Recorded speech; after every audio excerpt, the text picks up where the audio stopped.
Riker's book! Saving the Erectus, The Last Hope for the Masculine Soul by Conrad Riker, available now. Here's a fun fact for you. In 2023, Sweden's gender-neutral preschools reported that boys were falling behind in literacy at twice the rate of girls. Why? Because instead of letting boys be boys, competitive, physical, loud, they forced them to sit still and braid each other's hair. The result? A generation of disengaged, underperforming males. That's what happens when you ignore biology to serve an ideology. You don't socialize testosterone out of a species that evolved to hunt mammoths. You just create confused, resentful men who check out. Let's talk about the myth of male emotional suppression. Feminists love to whine that men don't express feelings enough. But when we do, what happens? Look at divorce courts. A man crying during custody battles isn't seen as vulnerable. He's seen as unstable. A woman does it, she's traumatized. This isn't equality. It's a rigged game where male emotion is either weaponized against us or dismissed as performative. And don't get me started on stonewalling. Men withdraw because we've learned that engaging with emotional hysterics is like wrestling a pig. You both get dirty, but the pig likes it. Ever notice how women test men like we're lab rats in some feminist experiment? Pretend you forgot your wallet, see if he pays. Disappear for a day, see if he panics. Here's a radical idea. How about we test women? Pretend to gain 20 pounds, see if she stays. Lose your job, see if she sticks around. Oh right, we already know the answer. Female hypergamy doesn't take vacation. The second you stop being useful, you're disposable. That's not patriarchy, that's the free market. The biggest con of the 21st century? The victimhood hierarchy. Men die earlier, work riskier jobs, and make up 93% of workplace fatalities.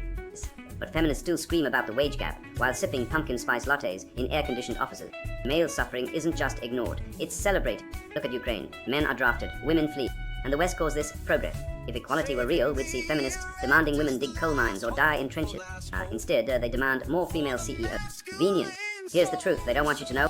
Women are the gatekeepers of male social validation. One wrong word, one missed cue, and you're exiled from intimacy. But here's the kicker. Women don't even respect men who play by their rules.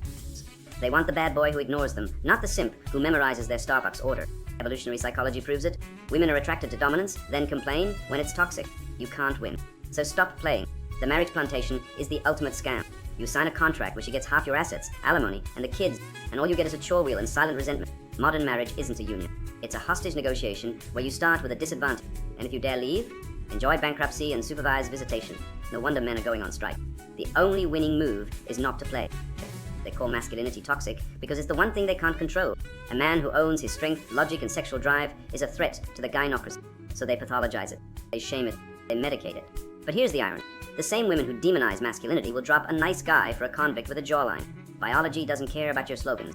So what's the solution? Reject the narrative. Build brotherhood. Focus on purpose, not validation. And most importantly, stop apologizing for existing. The world needs men who lead, not men who grovel. Your strength isn't a flaw. It's the last hope for a civilization drowning in its own delusion. Now act like it. Saving the Erectus, The Last Hope for the Masculine Soul by Conrad Riker. Bye now. Links below video.